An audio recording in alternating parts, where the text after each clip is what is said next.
If you look back at all the things you've been through and you survived and you're still here and 100% of your worst days are behind you. A lot of people, they want to find a way to be able to stay in their funk. Because what happens is if they don't find a way, they're not responsible for it. If I don't see the pathway, I'm not responsible. So You're a mirror for what they didn't do. that's why a lot of people close to us, when we do well, don't support us. You got to go somewhere else, right? You go, why is that? Well, because you become a mirror to what they didn't do. We have never been the fruit. We've always been the tree. The tree produced the fruit. But when the apple is all you are and you lose sight of the tree and it falls off, well, you focus on the apple, well, you don't take care of the tree anymore. All the rest of the fruit dies. So I'm not the money, I'm not the business, I'm not the job. I am what created them. If I go take care of the center point, I can create something better. And it's okay to go, because if you understand how to go through that darkness, you're not afraid of going through it. Hi, I'm Candy Valentino, and for the last 25 years, I've been building businesses and generating wealth, starting my first business when I was just 19. Since then, I've gone on to build, scale, acquire, and exit businesses, all while investing in real estate and building financial freedom. Now it's all about you and why we're bringing you the real story behind building businesses and generating wealth here at the Candy Valentino Show.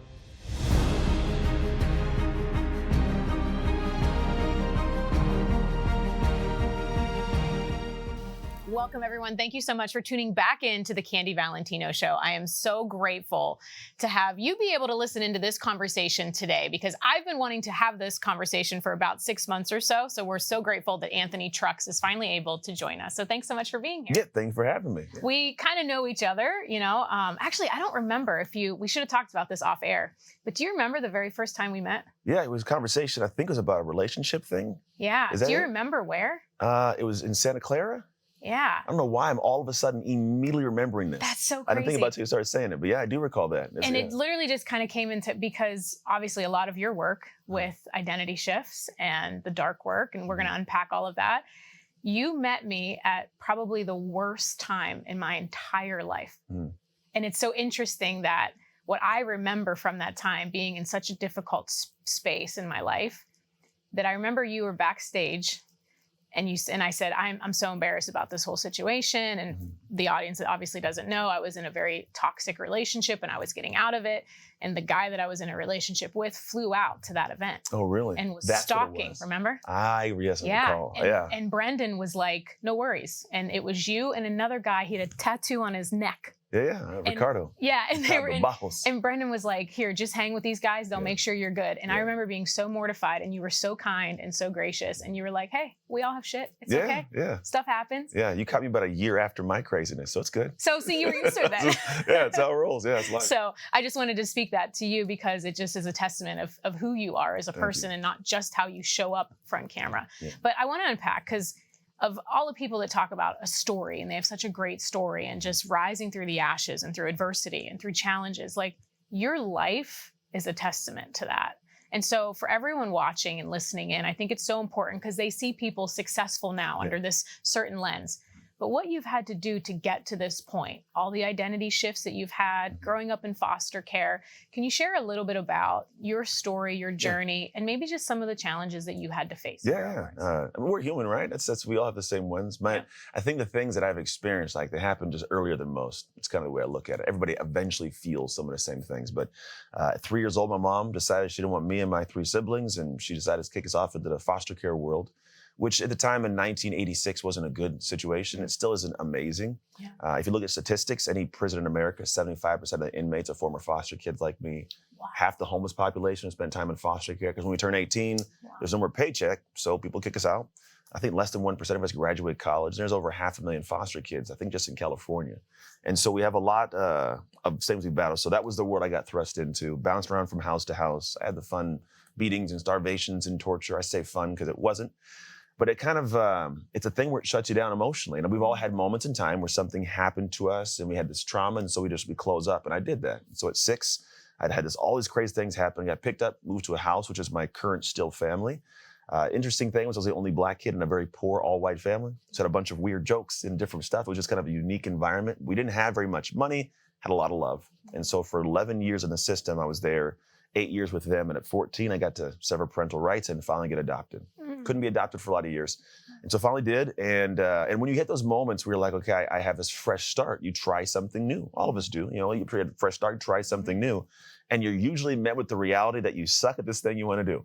All right. So I'm like, I wanted to play football was my thing. And I go out to play football and I'm horrible. Can't catch a football, can't do anything. But I battled through that. And in that little pocket of time, I found this way to not only get good at what I was doing, but feel good about who I was becoming. And that turned into this catalyst for a life opening up. And so my adoptive mom got diagnosed with multiple sclerosis, unfortunately, in the same window of time. And so the family focus was her in that area. I was focused on like school and football and getting better. Got really good, ended up getting a college scholarship, played college football. My sophomore year, met my biological dad, didn't know it existed until then. Obviously existed, didn't know where. Yeah. Had my son, my first son, sophomore in college when I was 20. Wow. I don't recommend that one. But it worked out. Like, I felt good because I got to give back to a life in a way that wasn't given to me. Yeah. So I think there was some gift in that. Progressed through college, and then I got an opportunity to play in the NFL, which NFL stands for not for long. So I got in, had a couple, I was with 3 different teams, was with the Buccaneers, had something happen, got cut, got picked up by the Redskins, got cut, got picked up by the Steelers after an interesting little battle, but I earned a job. And then the very next year, first preseason game, I tear my shoulder, end my season, end my career. I'm thrust back into this world, having my entire life ripped from me, which is really where I say a lot of us feel something is at some point in time, the thing you've been building and creating, this thing your life, it just gets torn down. And a lot of us get stuck in this place of who am I? How do I fit? What do I do? And it lasts a lifetime. And somehow along the journey, I developed some like skills where I kind of knew how to handle hardship emotionally, I think more than even logically or step-by-step wise. And so I could sit in that place and just endure it, whereas most people wouldn't. And so I endured it for way too long. I got divorced because I came home from the NFL and kind of blew my life up. So I've got 3 kids now, my high school sweetheart. And I'm, single, living in a 500 square foot studio apartment, right around the time when I probably met you in that like 2014, 15, 16 window. Yeah. And fast forward like 3 years of, I call it the fog and darkness. My mom unfortunately passed away and it kind of woke me up. I got to find something better to do with my life. I got to be better than who I was because she raised me to be better. I was not a statistic because of what she did to love me. And so I took a look in the mirror, I got to fix this guy. And so I went through this journey of doing so. Another, I call it a dark work experience, similar to what I did when I was a kid, about 15 years old. And all of a sudden, I say all of a sudden, like after a lot of work, I woke up one day and go, I'm a better human. And after 3 years divorce, remarried my ex-wife, we have an amazing marriage. Wow. I get to travel the world and speak, and I've been on television shows, and I've done like American Ninja Warrior, the first former NFL athlete to hit a buzzer on the show. I went to Portugal and was on a show where Rob Lowe was a host. And then 6 months later, shared a stage with Rob Lowe at a place in San Diego. Got to work with Amazon, PayPal, T-Mobile, really cool companies. And so now I've turned all that craziness into not just like a story to tell, but a way to have similar success for yourself. That's a lot. It is a lot. You just rattled through as if it was easy. Yeah. And we know that it wasn't. It wasn't easy, no. If we can go back to little Anthony, because I feel like that obviously was the very first time in your life that you could have allowed that challenge and that adversity to just shut you down emotionally, to never connect with the family that loved you, and truly still become a statistic, because we hear those stories too. Yeah. Oh, yeah, I could have. So what happened from obviously 3 to 6 before that family adopted or fostered you and then eventually adopt you? Yeah. That you just wanted to try again, that you decided that wasn't going to define who you were, because that was like the first moment, right? Well, the 6 wasn't. So the thing is crazy is like you're still a leaf in the wind at those times. Like there wasn't a control for my life. So I think it was 6 different houses. 6 would be the last house, but I remember all the houses, which is creepy. I could tell you the layout of most of them. And so at 3 to 6, I was just going through like this torture chamber, it felt like, of just heinous people. Some people would put me in chicken wire and make me chase chickens to earn meals. I was put in shopping carts and pushed down hills towards traffic. One house made me lick the bottom of people's shoes. Just really weird, like, why would you do that kind of stuff? As a grown man now, I went through my stages of like anger and frustration and just seething rage. And then I get to a point of going, some people just suck. I don't want to embody and bring that in. But at 6 years old, I got put in that house. It wasn't like I was trying again. At 6, I'm still like, I don't know you guys. Yeah. It's just a house, right? You did say a moment ago, someone alluded to a thought I had, which was like, eventually I let them love me. Because for a lot of us, when we have individuals do things that they do to hurt our feelings and make us feel bad and they cause a trauma, we put this massive wall up. And it's an emotional wall that goes, you can't come in here. No one can be here, just me. And we keep all these things out. Honestly, it's for protection. I don't want the bad stuff in. I don't want to feel that anymore. But we know logically, but not emotionally, that we're keeping the good stuff out also. And so what I was doing was had this wall up, and I only wanted my biological mom to be the one that can get in. She didn't want in. So all I had was me and loneliness and sadness. The person I wanted to love me wouldn't love me. The family that tried to love me, I wouldn't let happen. It was this dynamic of just weirdness. And so like I would actually up until 14, like wet the bed every time I talked to my mom. Like really things just odd. It was all like a psychological thing. Of course. And I think one night after, here's what my mom would do. She would miss visitations because visitation took place at this place in it was Martinez, California. And it's this big building and you show up and they put you in a room and it's all, visitations that are always kind of like, watched. And so my family, I had myself, 3 siblings, they had a different dad than me. My dad was, gone. And so their dad would show up. Mine obviously wouldn't, and our mom wouldn't show up. So they'd play with their dad and I'd just sit there and watch. And it would break my heart and I would go back and without fail, she'd always call me and tell me some crazy diabolical story as to why she couldn't make it. Meaning like she owned Apple. She was an astronaut. She had this company, like all these crazy things. But as a kid, I gotta believe it, it's mom, And so I wanna believe it all. And so you get to this kind of internal battle of like, it's a lie, but you wanna believe it. But she'd always do this. She'd say, hey, pack a bag, wait by the window. At 8 o'clock, I'm gonna drive and pick you up. We're gonna drive off together. And so I'm talking every time. This is for years. And I don't know how she kept getting me with it, but she just kept it. And then at 14, I finally it was like the moment. And I was like, I cried myself to sleep, woke up, went to bed. And my mom, my adoptive mom, was my foster mom at the time. Like she came in and there was like this, like I think of the grace she had and the patience she had. Because, I was this kid doing this. I was bad at school. Like imagine when that energy's in you, it's got to get out somehow. So I was at school. I was a tornado. I was like 16 fights my 6th grade year. Like I was just great, but she loved me through it. Didn't make sense.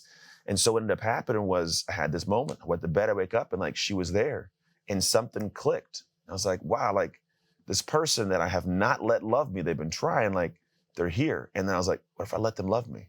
And that little thought opened my heart, opened the doors. I went to court, 7 rights, finally got adopted. My life opened up. And for a lot of people, they're going like, well, that's a crazy story. And I go, yeah, but it's our story, human story. Yeah. We've all had trauma. We've all kept people out. We've all had somebody that wanted to help us, but the way they approached it, we wouldn't let them in, or we just didn't want anybody in there because the wall's up. And if we can let the wall come down and let the right people in, it'll change everything for us. Yeah. That was my lesson early on at 14 that really has opened my life up. Wow. That's an incredible story because really at any point during that, the trajectory of your life could have been totally different. Well, I got arrested at 17 for doing dumb stuff in the middle of the night. I'm not perfect. None of us are. Yeah, no, none of us are.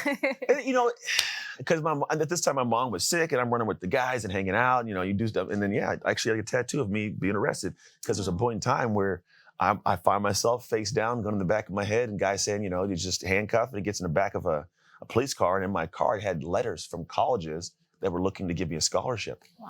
And the police officer pulled one out from Syracuse University. And he put it against the grate of the actual, I'm in the back handcuffed on the passenger side. And he says, you can kiss your future goodbye. So like I was headed down into that, again, woke me back up. But yeah, I was still a kid. You still do dumb stuff. I don't think that's just regular kid stuff, but yeah, we definitely had some dumb stuff in life. How much do you think, because we could talk to somebody else right now that had maybe different details, but maybe a similar experience. Yeah. And their life's totally different and went down another path. How much do you think is your will to be resilient? And how much do you think is it just grace? That's a good question. It's funny. I rarely get asked questions for the first time nowadays, right? I think I'd like to say it was will, but I didn't have will in the way you'd think. So I think there's a certain level of will that goes, I'm going to make a way.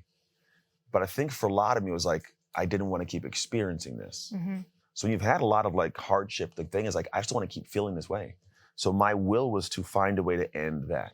And so when I had these things take place, I didn't want to keep having them take place. I go, what do I got to do and change and adjust to change this? And so my will was in fixing the hardships I had in my life. But it wasn't like this, I'm going to be successful. So there's that part of it. And then I think also with me navigating those things, it wasn't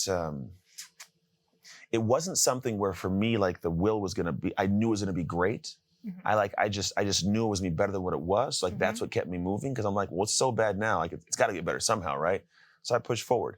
I do think a lot of it is grace. I'm a man of faith, and I believe God's a humongous piece of all of it, because he had to put something in my family's heart to keep me around. Mhm. Like, they could have easily been like, this guy's crazy. Like, get him out of our house, you know? Right. But they didn't. And the fact of the matter is, like, they got a paycheck for me, right? Like, I was being there, they got some money, but they actively were trying to not have any money because they're trying to adopt me for a lot of years. My mom was just battling it.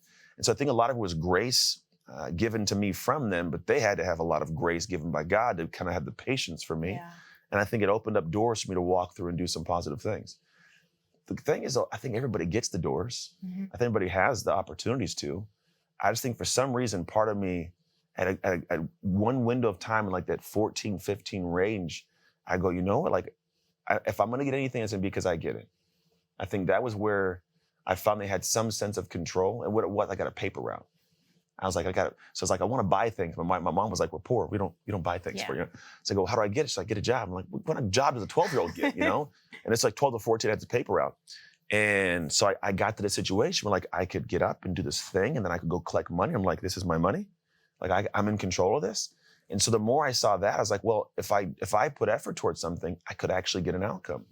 And so I did that, and I bought rollerblades, and I bought a bicycle, and I bought a TV, and all these different. It felt so good. It felt great. I'm like, this so fast. I'm like, I'm supposed to have stuff. And so that idea was a seed that got planted of like, if I work, I can actually get some things I want, but you got to work towards it. And so that was kind of, if you want to call it like the grace of a gift of an opportunity there. But that's where I developed that willpower of like, I'm going to push towards something because something positive could actually happen. Yeah. And, you know, I'm curious what your thought would be. And this might be something you've been asked a lot, but this interview, when it's done and it's out, goes all over the internets, right? And let's say that someone's watching it and they have a similar story or just a different type of trauma, and they have this reoccurring story that's tripping them up of why they can't achieve something. And they look at you and say, oh, that must be nice. You know, I know you did it, but it can't happen for me. Yeah. What would you share for that person that might be thinking that? Golly, this is funny. I have, you know parts of my life. I've had people that have been around my life since I was a kid look at my life and what I've got now and go, well, it wasn't easy for you. Like, it wasn't easy for everybody else like it was for you, Anthony. I go, what? Like, were you there? And so what I found is a lot of people, they want to find a way to be able to stay in their funk. Because what happens is if they don't find a way, they're not responsible for it. If I don't see the pathway, I'm not responsible. So if I can count up your success to your luck, I don't have to actually look at myself in the mirror and go, I could have done better. That's why a lot of people who are close to us, when we do well, don't support us. You got to go somewhere else, right? You go, why is that? Well, because you become a mirror to what they didn't do. And so for me, that the person is sitting there going, I got this story, this all took place. I get it. It's all happened. But at the end of the day, there are way too many connection points, information, shows like this, where you can get inside of what you can fix. You can find out what to do, but you have to actually own up to doing it. And while we have these stories, the interesting thing, and this is more of my work now in identity, we get locked into the sense of who we are, and we believe it's literally who we are. I go, it's not who you are. It's just what the experiences you've gone through have created, and also how you've framed them. So, for example, like my mom giving me away to foster care, I look at it and go, like, I hated it. I was rage-filled, right? But then there's a statement I love. It's a quote from someone that says, smooth seas never made skilled sailors.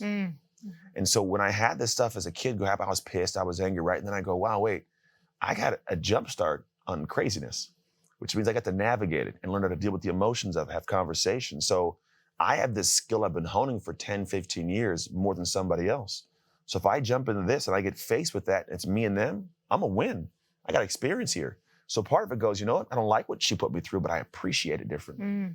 And so while that's a part of it, the framing of it can change and make it massively different. And I chose to not get locked into the identity. So how I got out of it was I subjected myself to different experiences and different framing. So what we went through as people, as kids, that created a certain sense of how we feel about the world. It wired us neurologically and psychologically to pattern based on this thing, triggers a flow. The thing is if you want to have a different sense of who you are, you just need different experiences, different wiring, or a different framing on past experience. But what it is, I'm in control of it. So I go, you know what? I want to feel confident being a bull rider. I'm not a bull rider, but I want it, right? What should I do? Ride bulls. It's gonna be helpful, right? Cool, I'm gonna be helpful riding. Or I can go, you know what? I've been around bulls for a while, but I'm still deathly afraid of them. Why? And you can frame something different and go, oh, it's because of that. The new framing gives me different energy. I can approach it differently, but I'm never locked into it. And I think that's the problem most people run into is they feel like they're confined to this life because of whatever thing. As much as you tell them, they don't see it. And the reason they don't is because they don't do anything to actively create an experience to change it for themselves.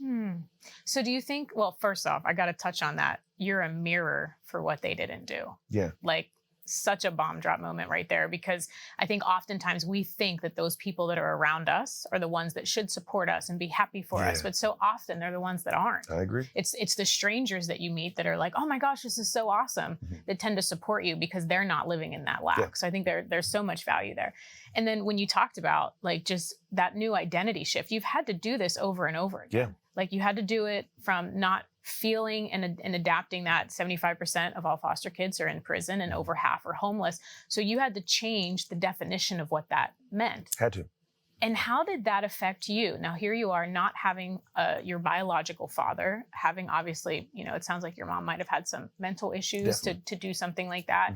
And how did you then, as a parent at 20 years old, right? 20 years old, decide again that I'm not going to let that define me? Because if I often say, I think it's Tony Robbins that first said, like, if he had the father that he always wanted, he would never be the man that he is. Yeah, it's true. And I think it's so true too, right? If you had, sometimes we get an example of who to be, and sometimes we get an example of who not to be, and both are equally powerful. They can be, for sure. So how did you choose the alternative, that you weren't going to allow the example of what to become, but you were going to choose something different when you were now a father at 20? It was, and I haven't talked about this in a while actually, but a lot of the time people go, well, how did you know that it was going to be okay? You're going to be great.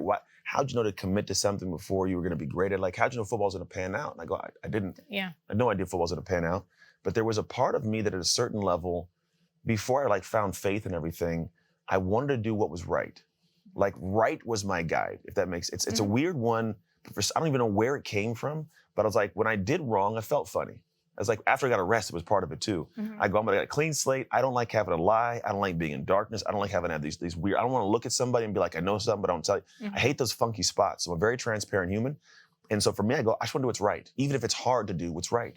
And so part of me was driven by that. And then that was what drove me for football, drove me for academics. Like, if it's right, I'm doing it. If it's wrong, I won't. Like, I didn't even drink in college more than like maybe 5 times in all 4 years. Like, it was like, because my people would come into town, I'm like, all right, I'll drink. But like, I didn't care if I knew it wasn't the right thing to be doing. And then my son came, and it was a real, like, I remember where I was standing when I heard that my wife was pregnant, fiance at the time. I was in between these 2 doors between the locker room and going out to the field, and I was like, just kind of, because I was like, I need to get service. So I'm like stepping out my Nextel phone, the chirp button. I'm like, hold on. She goes, hey, I'm pregnant.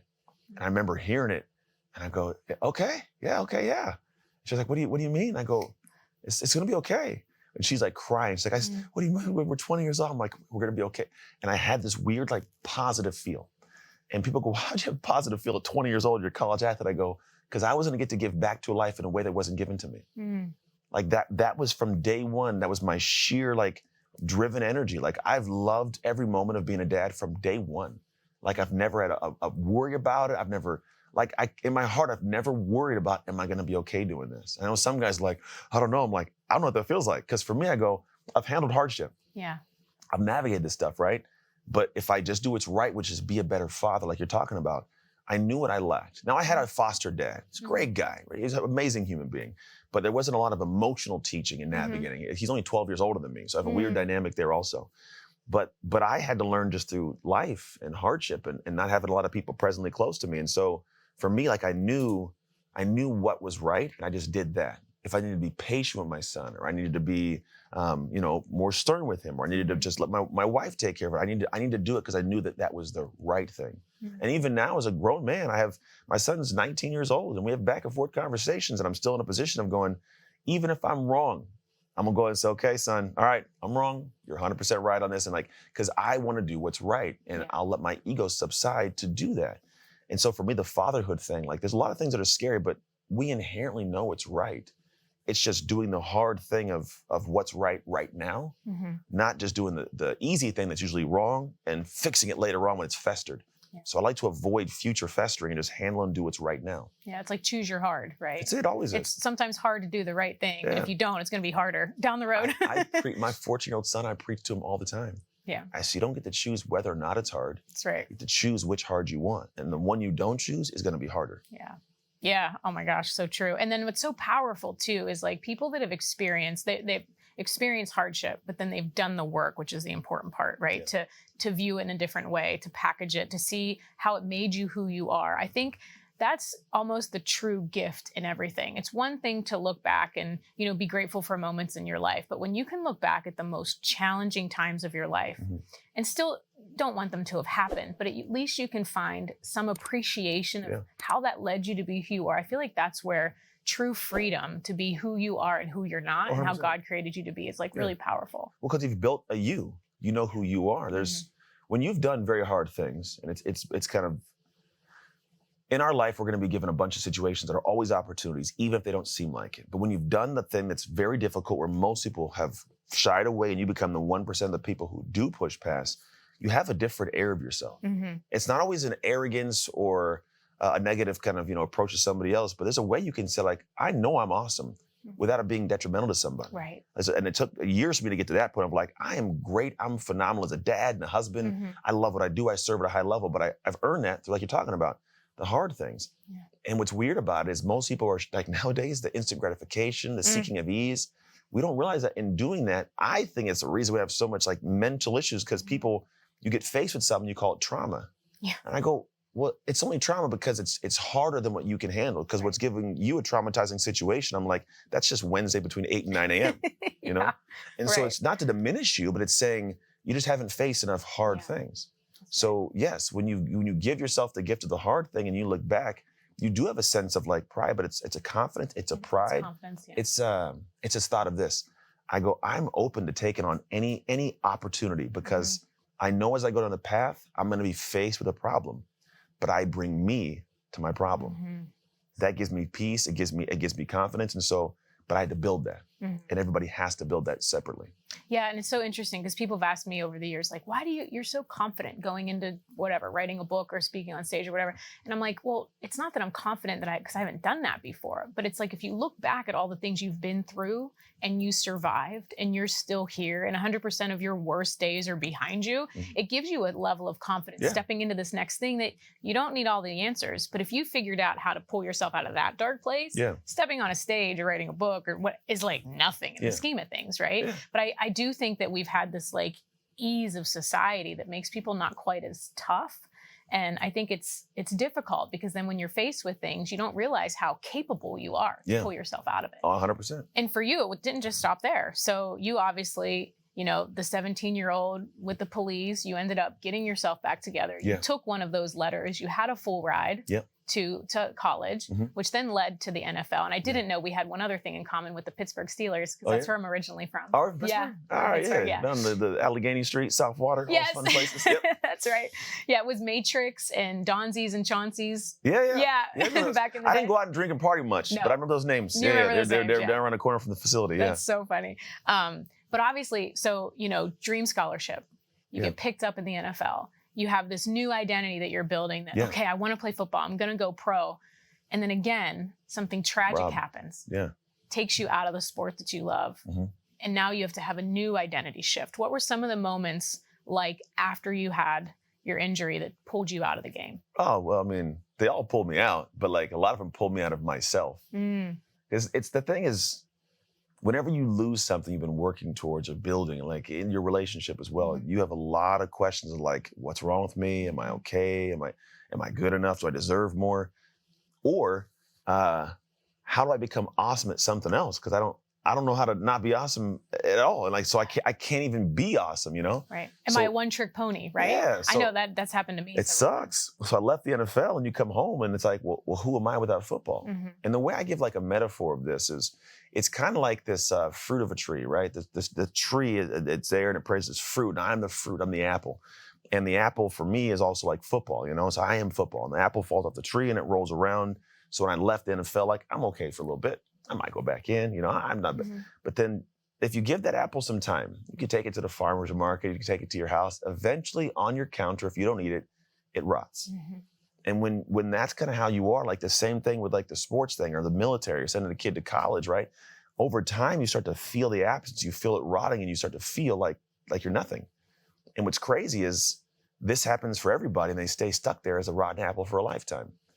And I was there for 3 years, 100%. So when I left, you said, well, I went home and I didn't know what to do. So all I was focused on was me, how to make me feel better, what I do for me. I was selfish. I was gone from my house. I'd leave at 6 a.m. to go to the gym and be there till 10 o'clock at night because I had to build the gym and be the guy, you know? But I'm neglecting my wife, who has at home with a 4-year-old and newborn twins, trying to build my name, and I'm not making money. We're going broke. The house, it's like 2008, the whole, you know, lots of fun. Yeah. So, and we had one of those interest-only loans too. It was just a horrible situation. Gosh. And so we go through these dynamics of life, and it all came to a head, and I find out my wife's cheating on me. The business is doing poorly. I'm out of shape. I'm not a present dad. Like, it's just everything that made me was all gone. And it was that apple just rotting.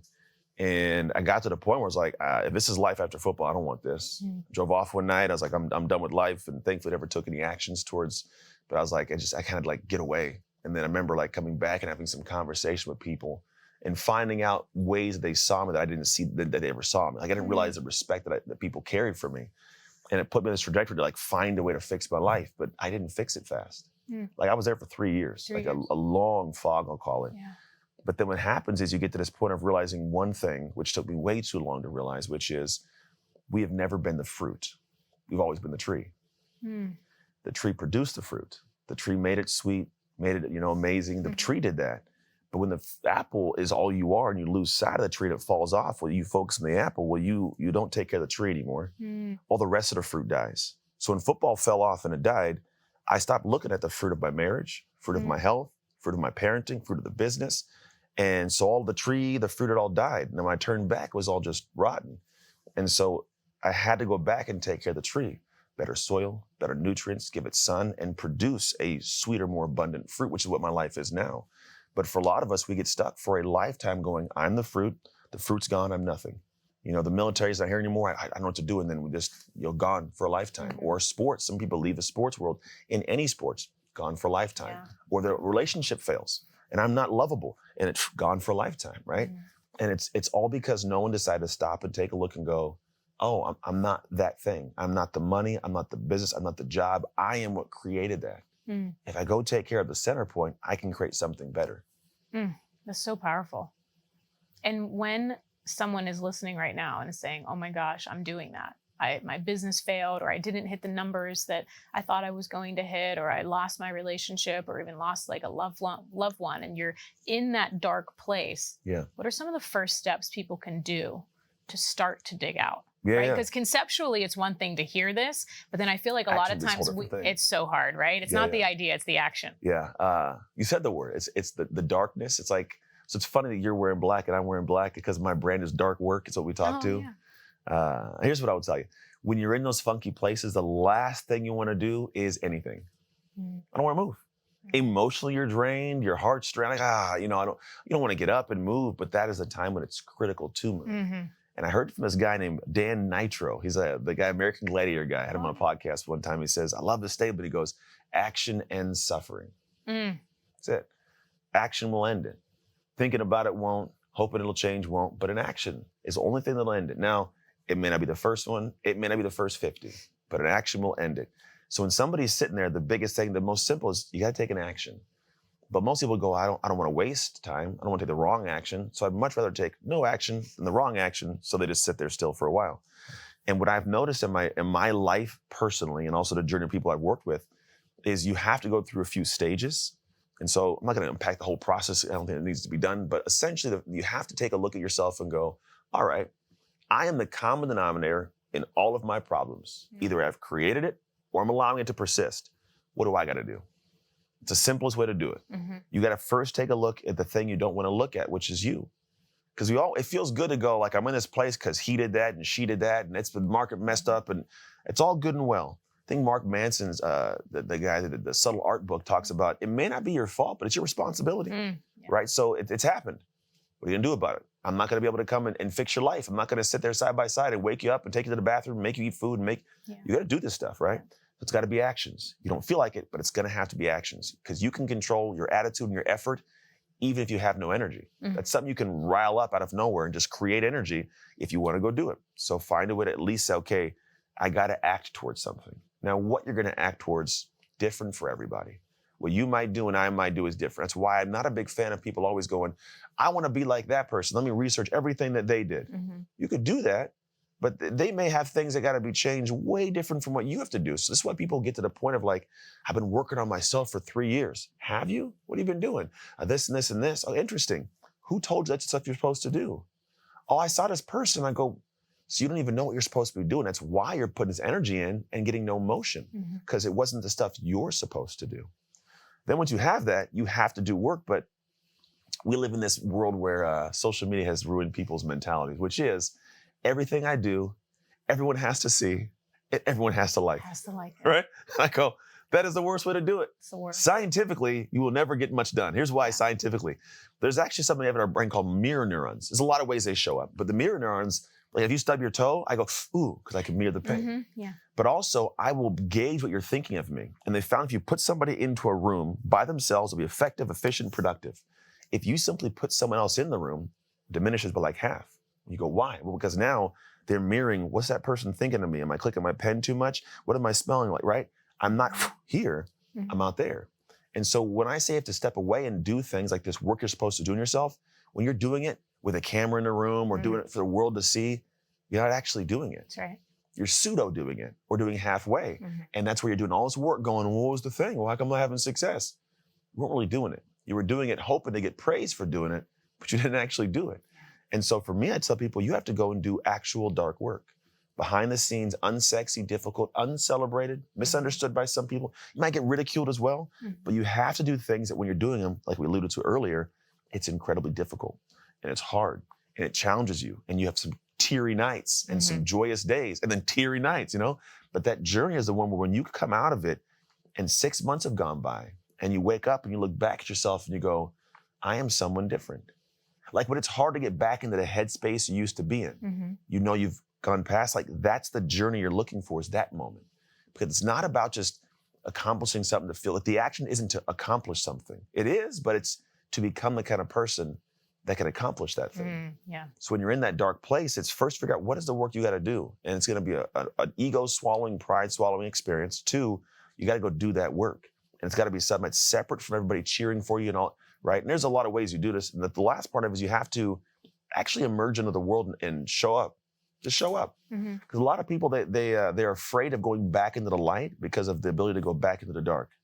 Like if I go to the light and I shine and then I fall down again, everyone's going to see it. So I'll kind of trickle back. I want to be a coach and I want to be a speaker and I want to be this, and they dance and look at it, but they never step on the stage. And most of the time it's not because they don't have anything to say. It's because there's an apprehension to doing it and bombing or getting chastised or not looking amazing. And I go, that's the journey though. And it's okay to go, because if you understand how to go through that darkness, you're not afraid of going through it again. Right? So like in my life, I'm fine taking any opportunity on. And I may bumble and stumble it. That's okay, because I know how to get out of dark places. And I identify more with the journey than the outcome. And so for people that are stuck there and are sitting going, I know how to move and I can't get out of it. Well, the longer you stay there, the goal is to find out what you got to do and act so you can end your suffering. Yeah, my gosh, it's so powerful. And I think that the interesting thing is for anyone that is feeling stuck, like exactly what you're saying is not going to come easy. Like, okay, I fixed myself. Now I'm going to go back out into the light. It's not easy to do that. So you have to make a choice, just like you choose to brush your teeth every day or you choose to go to the gym. It's like these little things will only compound and get bigger if you make the choice to do them every day. So I think it's really, really huge what you're sharing.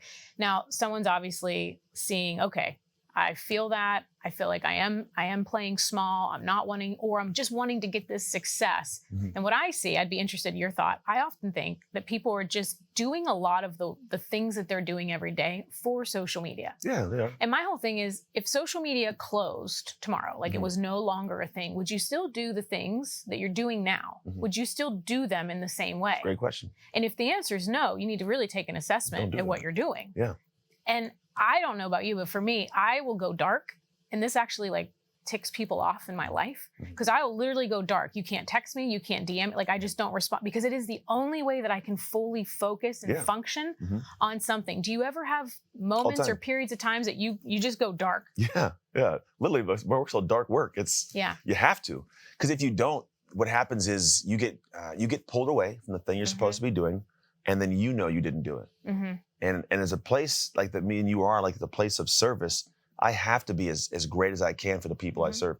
And I'm the guy, like, I don't love social media. I'm not a big fan of it. Not in a bad way. Like, I understand it's where I can reach the souls I get to reach, but I don't like to live there. So like, I rarely post stories. My team does, like, I'll film and create stuff. My team posts it. I'll comment, but I'm not on I got like 45 minutes, the little timer comes up and I go, I'm done for the day. Yeah.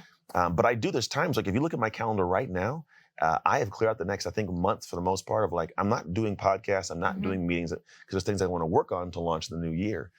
And I do the same thing. And it's because I have to, in order to pour out, fill my cup. Yes. And so that's how I fill my cup.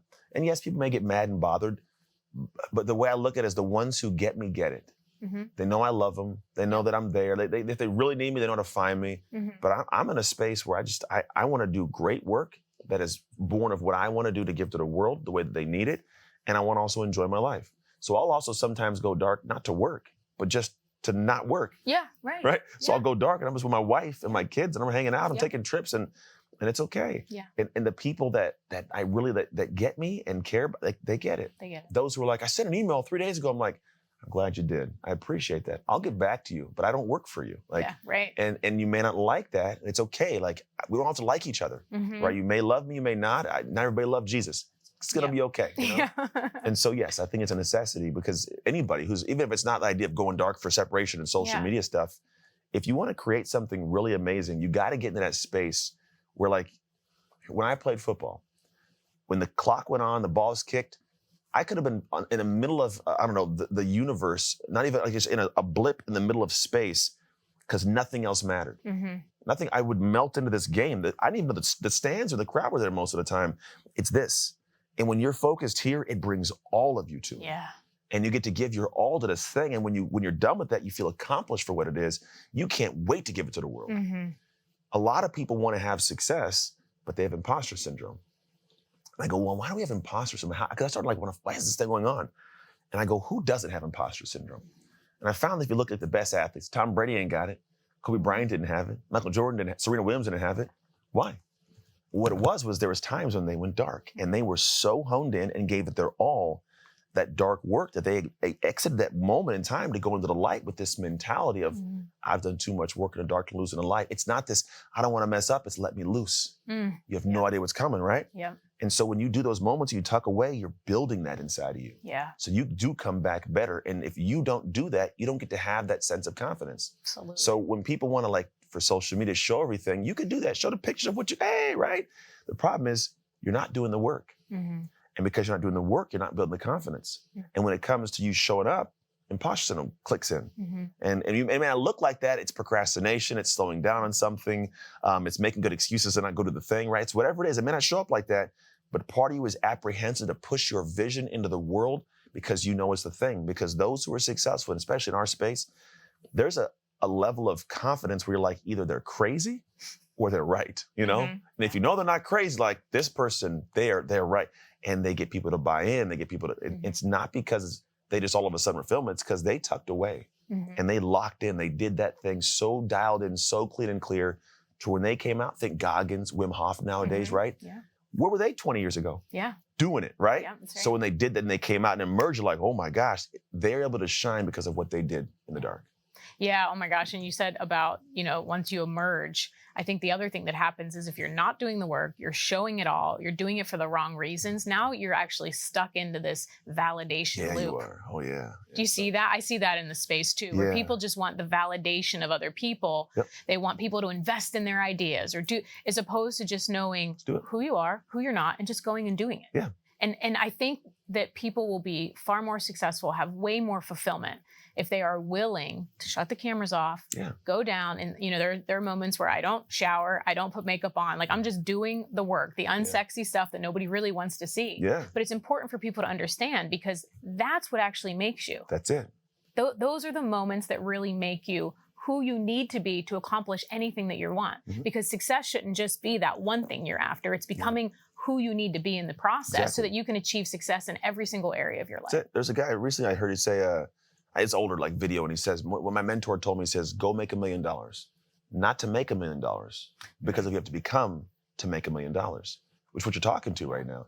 And every time somebody sees me and you like in the light, the only reason that there's any value to us in the light is because of the things we did in the dark. That is it. And so there's a juxtaposition to where people think it's like, I got to be in the light, which is, it's counterintuitive to Gary Vee's thing. Gary Vee's like, film everything. I'm like, don't. Yeah. Like, and this thing people don't realize, if you look at it, when we talk about a person in the room, right, that slows you down, when there's a camera up, you know as a person later, it's the same thing. Did I put my foot here? Where was I dressed? And so you're not here. Yeah. You're thinking about this camera watching you. And so you don't get that full, but the cool thing is when I'm sure you've had an experience where all of a sudden, like, you put your, maybe Pomodoro on there, you're gonna put the little timer up, you get locked in, right? And you do it. And like the first 5 minutes, let's be honest, it's hard for my brain to get locked in. I got ADHD. I'm like, looking around the room, what is it? But after a while, I settle in. And then I pop up like 3 hours later. It's like, oh, look at all stuff's done, Yeah. And it's like this, I get in this flow state. And that flow state, it's all of me. I'm immersed in it. My thought, I don't even want to leave the room because I may break the flow, right? Yep. But when I can be in that pocket there, my best comes out of me. Yep. And the only separation between me and somebody else who could have been doing that is they didn't lock in like that. And so it's not that I'm special. I'm not an alien. Like, it's just, I learned to do that thing. And when you do it once and you learn to trigger yourself to do it, you can do it again and again. And now I'm stacking hours upon hours of developing a skill, but the confidence to deploy the skill. Yeah. So when I've done this for hours and hours, I'm not worried about going, I don't have imposter syndrome. Like, let's rock and roll. I'm ready for this. You have no idea what's coming, right? That's what people have to go do. But they are worried about, I got to get the followers and the validation, I get my likes and everything. And then you also know in the back of your mind, like in your heart, you're like, I'm not that person. When I was back in my gym days and I was going through the divorce stuff, I used to go to the gym in the morning, 5, 6 in the morning, train my clients, go home. Middle of the day, gyms are dead. I would drink a 6-pack of Blue Moon and watch Game of Thrones.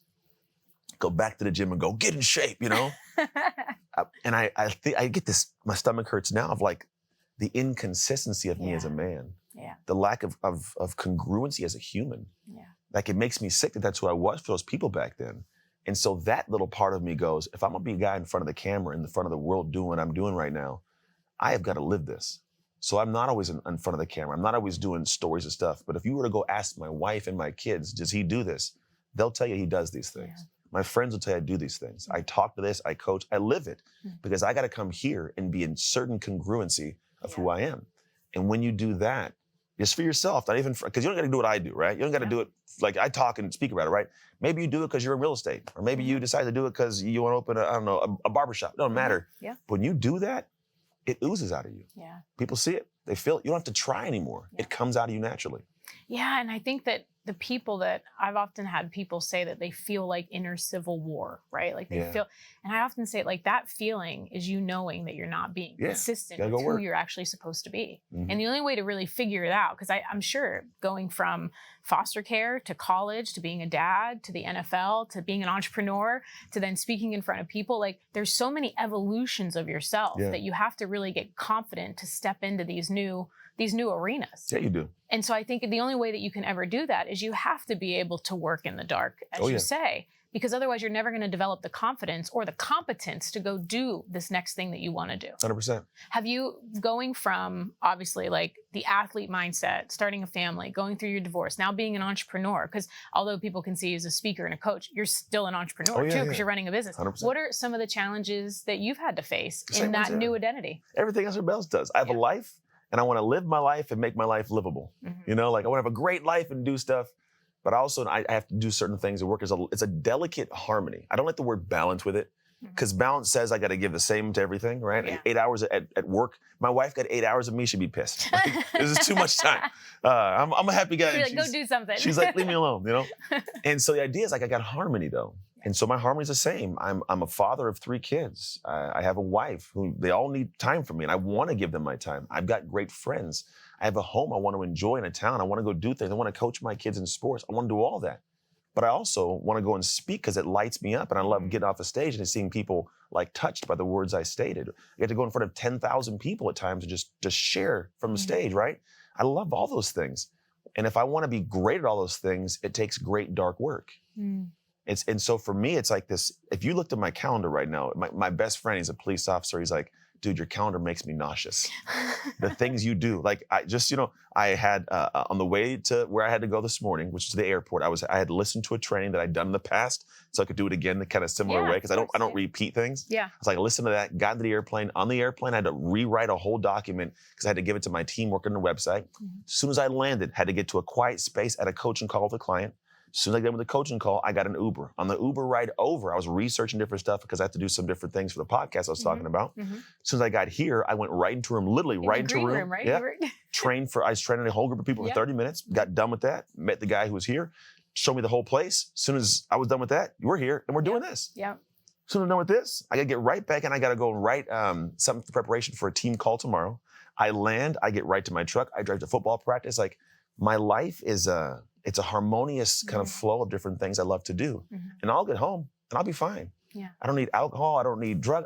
I love my life. Yeah. But the way it works is because there's things that no one knows it took place, but I do. Because on top of that, I have a morning routine. I got an evening routine. I got time where I will tuck away from my wife and go and separate myself in another part of the property and just be quiet. And so there's things that I'm doing that no one should celebrate. No one's going to celebrate.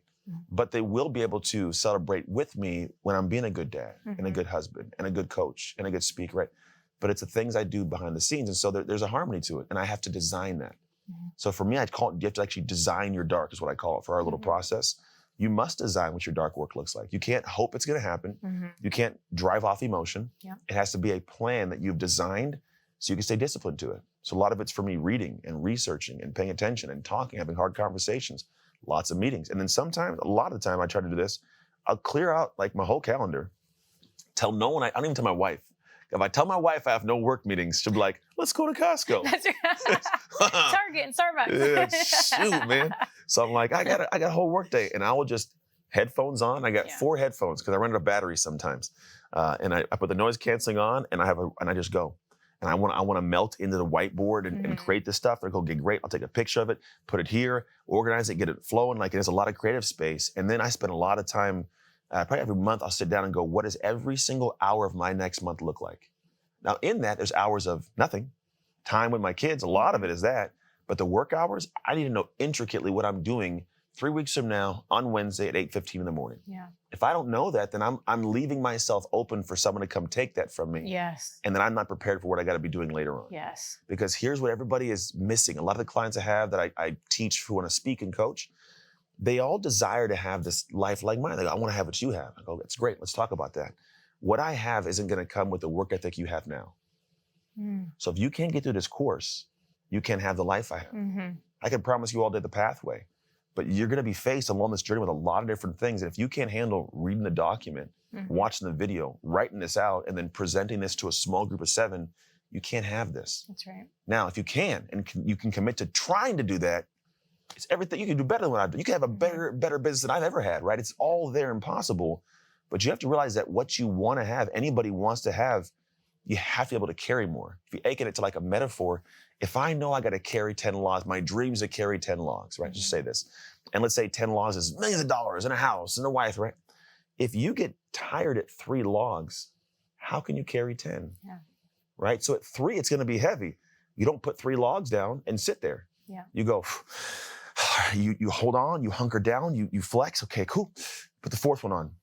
And you do the same thing, and that's how it builds. Yeah. Most people go, I want to carry 10 logs, but they keep putting 3 on the ground because it's too heavy. Go, where's the 10 logs? If I gave them to you, you couldn't handle them. So you got to build step by step through it. And it's the dark work that builds that muscle. Yeah, it's amazing. You said something about the day too, like how you control your day. Oh yeah. And if you don't control your day will control you. Always. If you don't put guardrails around what exactly you're going to do and what's important, you'll wake up. I always say one day you'll wake up with a mediocre life because you didn't do the work to actually put the guardrails around what you want to do. And even running a business for entrepreneurs, that is so critically important because your team is going to take from you, the clients are going to take from you. And if you wake up one day and you have a business that you don't love or you don't enjoy, guess whose fault that is? Nobody else's but yours because you didn't put the parameters around what you're spending your time on. And I think that when we just give give ourselves permission to go all in on what lights us up, the work that we need to do in order to really progress in life, you're able to condense decades into years because you're able to move at a faster speed. And then you're able to become that person more quickly so you can accomplish anything that you want. Yes. Yeah, I love that. It's that simple. It's really that simple. It's like simple, but not easy. Exactly. Right. I just said, I think I did a video and my team posted it on my social just like 2 days ago. So it is. It's very simple and clear. It's not easy to do. That's right. Speaking of easy, not simple, but not easy, what's your morning routine? Everybody loves these. Yeah. This is weird, right? That people hear about it, but don't do them often. So I get up in the morning. I get up at 5:30. At about 6:25, I wake my son up. We pause it as of late because of a certain reason with him. But it's like for a year and a half, we've done this straight until the last 3 weeks. And it's just because I got to get him to understand why he's doing it. I don't want to force him to do it. Right? But 6:25, 6:30, we're out of our house. We go to the top of a hill near our house. This hill you can see around for miles. We do a little circle, breathe the day in. We hold hands and say we're grateful for. And we pray to God, thanking for what we have. We're grateful for these things. We thank who gave it to us. Walk back down the hill of a cold plunge, 48-degree water. We go into our neck for 2 minutes. It's never fun. It's never fun. Yeah, it's so good. It doesn't get any easier. My son goes, "Was it going to be easier?" No, it's never going to get easier, man. Every day. It's so good, though. Every time. And when it gets cold, we just go to the pool. So I actually just recently drained it. We're going to be using the pool because when the pool gets about 55-ish, we can do it. And then it'll get colder over time. Then from there, we go into the area where the gym is at and we lay on the ground. We hold like a little kind of space and we put this phone down. We do a lead meditation on YouTube. Okay. Woman named, I don't know, Boho Beautiful or something yoga. It's the only one we've tried a bunch. She's the one. Boho Beautiful. Look it up. So we go, it's a lead meditation, 10 minutes. We get up, I give him a hug, tell him I love him, we're off for the day. About 43 to 45 minutes, depending on how fast we're up and down the hill. But that's the routine. And so it gives us time to kind of get through hard stuff, grateful for the day, what we got going on. We get to embrace each other, have some time, and we're off. But it centers me. And so I've actually felt a little wonky with us not doing it. The thing for him is, in any relationship, you can't want more for someone than they want for themselves. And I started this, first off, forcing him to do it because he's too soft. In a sense of he wants to play football, and football's not a soft game. And I think sometimes as parents, we rob our kids of our hardships, their hardships. Yes. So I feel like his life was so privileged. I need to create and make up, and manufacture some kind of difficulty. So I did it. And after a while, I got to the point, he was just kind of he didn't enjoy it. And I didn't want to cause problems, so I stopped for about a month. And then he goes, "Dad, can we do it again?" So cool, we'll start doing it again. We started doing it for the last year. And then recently, you could see, he wasn't engaged. And I go, "Dude, what's going on? You want to do this?" "Yes." I said, "Why are you doing this?" He goes, "I don't know." I go, "Let's pause so you don't know why you're doing it." So we just were paused. So when he finds out why he's doing it, we'll kick it back on. I still get up at the same time. I just kind of putz around the house. I don't want to get the water by myself. I probably will. But I'm giving him that window for him to kind of make it his idea. I want him to want to do it. But I love to do it. It's time to spend with him privately. It's good to have that kind of relationship connection. But that's the routine. That's cool. Yeah. And it's interesting too with kids. It's people think parents, especially well-intended, good parents that care about their kids, they want to give them everything. Can't. But you don't realize that you're robbing them of the one thing that they actually need to be successful in anything in life, which is adversity. So that them to learn that they can overcome any challenge that they're ever facing. So I love that you guys are doing the hard things. Hopefully he'll come around. He'll get there. I'm the parent people don't get some. So I coached kids in football this last year, and we legitimately had parents send anonymous emails of Coach Trucks is so mean, and he berates the kid. I'm like, first off, I don't berate anybody. And nobody in my life do I. I said, I'm just telling your kid things he doesn't want to hear, which is it's a tough game. Or I would ask, I'm like, hey, do you want to play? Because we have kids that go, I don't want to go in the game. Why are you playing then? Right? And I said, it's okay for you not to, but go find something that fits you. Don't be here and endure this if you don't have to endure it, right? But if you're going to be here, I'm going to hold you to a standard. That's right. Before the season even started, I did a 15-minute video because I do videos, right? And I told the parents everything that I needed to get off my chest. Some of them must have not watched it because I go, look, I did everything I said I was going to do. The problem is I'm holding a standard that you probably don't hold. That was what the problem was because it sounds good, but it's good because there's no tension right now. But then all of a sudden, your kid's not playing, or he's out there getting coached by me. And it's because I've told him for the last 8 weeks how to do this one job, and he's still getting it wrong. Or you're wondering why he's not playing. He's not playing because he doesn't want to play, or he hasn't learned his job. And if you come talk to me, I'm going to say, watch the video. Because the thing says the same things. I don't know your kid. I don't care about the person. This is for everybody in the world. It could be a boss, it could be your spouse. I could care about. There's a standard that's set. If I'm in a marriage with somebody, there's a standard for the marriage, right? There's a standard for the job.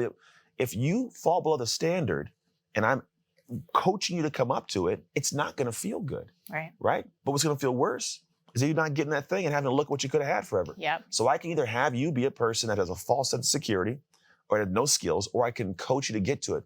But they're both going to be difficult because either I'm going to raise you or you're going to raise me. But it's going to be hard no matter what. Cool thing is, if you give the effort, I'm helping you lift. Right. But if you don't, I'm going to try to get you there. And so the standard is a thing that most people have. It's funny. I think people's biggest qualm in life is they have an issue with the standard. I think our world is comprised of people right now that want to get mad at the standard, not mad at themselves for not elevating to the standard. Yeah. So with these parents and the kids, like, the standard's there.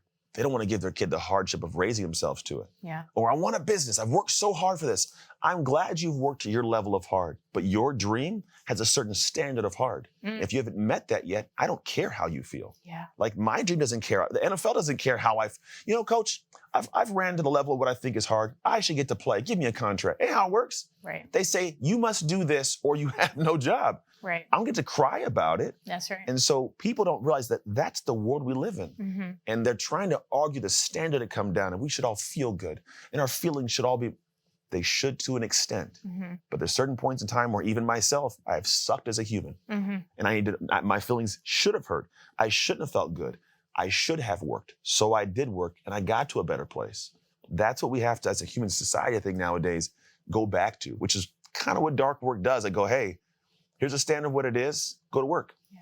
Oh my gosh. And I think when people actually do, they will genuinely be happier. You'll love it. I truly believe that. You love yourself. Yeah. Like when you just get out of your own way and do the shit that you think you don't want to do or you shouldn't have to do, when you're on the other side of it, you're going to feel so much better. So happy you did. No one's done a workout and go, I'm so unhappy I did the workout. Exactly. You go, God, I got sweat. Everybody, no matter what. Yeah. So do that in business. Yeah. Do it in your marriage. The gym's a great place to see. Like, it's like a microcosm of the real world. Yep. It's an intimate, it's difficult, it's hard, but it's not forever. Yeah. And when you've put yourself past the threshold of your I can't do anymore, and you see what you can do, you go, wow. Like, I remember so many women when I trained them, they come into the gym and I go, we're going to do some testing. And I go, okay, 100 pounds. I can't do it, Ann.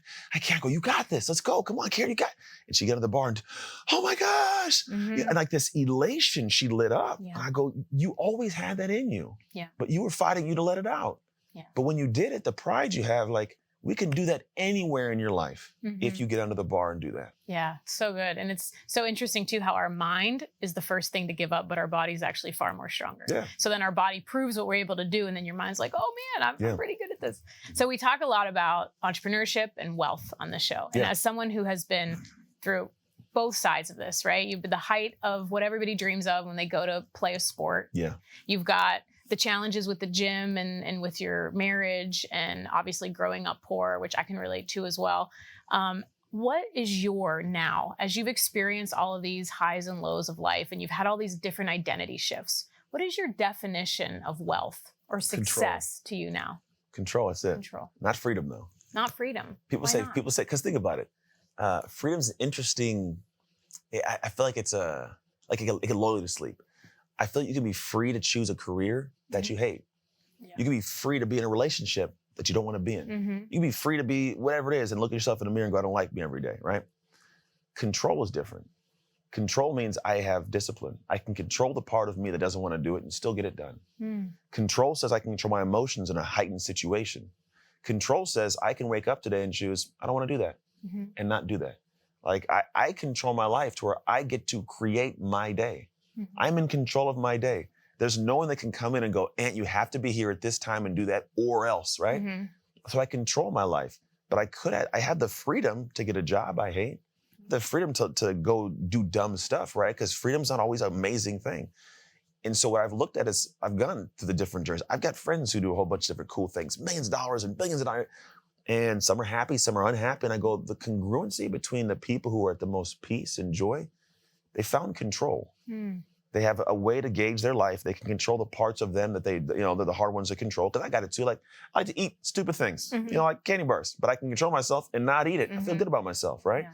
I can control what my day looks like and then do the day and then get back to the day and go, well done, Aunt. I like you. I love you, right?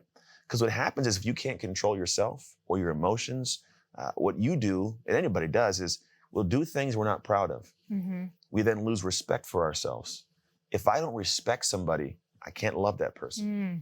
So I won't sacrifice for that person. And I'm talking about an external person, but it's really you. It's really you.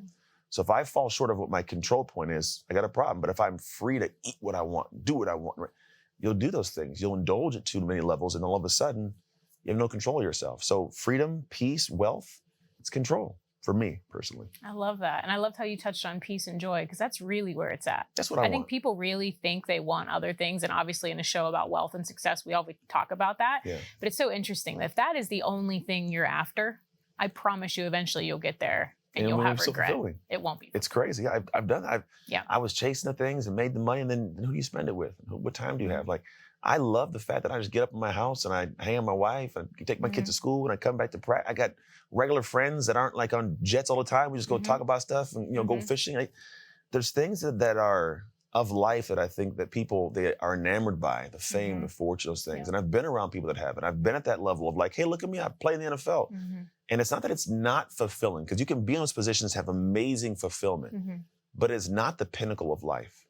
It does, if it doesn't elicit the emotions that you want to have, the feelings, it's not the best thing for you. And for me, I found, like, I just want to be able to go to bed in a bed with a wife who I know loves me, who I trust. I want to be able to go downstairs and my kids say goodbye and say hello when I come and I go, that actually know that I'm there for them. I want to be able to do things for my neighbors, and I want to be able to like have my community feel like I'm a present person there. Like I do a lot, like I coached an entire football team, and the parents who appreciate like they got that I turned down a lot of speech money to be present with your kid on a Saturday, right? And so, but I can do that. And that for me creates a different sense of fulfillment, because at a certain level, all of us can get the fame and the fortune, but it's kind of like, it's called marginal utility. If I have 10 hamburgers, right? And after a while, I'm indulging in hamburgers. I can eat one, still feel good, two, but after the third hamburger, maybe four if you're a crazy person, you go, I can't eat any more ham. I'm full, right? But I want to feel good still. The next way you feel good is by giving them to somebody else who's hungry. Yeah. So at a certain point in my life, I'm like, I'm good. I got what I have. I could retire right now if I wanted to. And I have peace in my house and I have a joyful environment. It's all great. And I go, the next thing that's going to make me happy is, can I give that to somebody else somehow? Or can I create a path and show them how to do their own dark work to get that level for their life? That'll make me feel good. Not that I'm saying I don't want to accomplish things for myself. I still have big goals and dreams, but I'm not less than without them, if that makes sense. That's so good. Thank you so much for coming in and just sharing this. It's been an honor to just have you here. Please tell everyone, how can they find more about you? Where can they do some of this dark work they need to do themselves? Yeah. Best place to go, darkwork.com. Okay. If I don't know when anybody's seeing this, but there's either a holding spot to let you know whenever it comes out. So put an email in, we'll let you know. Or you'll see things that are live on the site. So darkwork.com. If you want to find me personally, at Anthony Trucks on Instagram. It's the best place to go. I'm an actual human. I do respond, At the moment, my team's until you go dark. The team's at a point where like you get a lot, you might need to have one of us kind of, because there's a level, you get to a certain point, right, you have to, and I get it. It's not that I don't want to talk to people. I love humans, but there's going to be a certain point where if I'm talking to everybody, I can't serve the people who are invested with me to help them get to another place or my own family. So awesome. So we'll put all the links in the show notes. Thanks so much for coming in. It was a pleasure to have you here.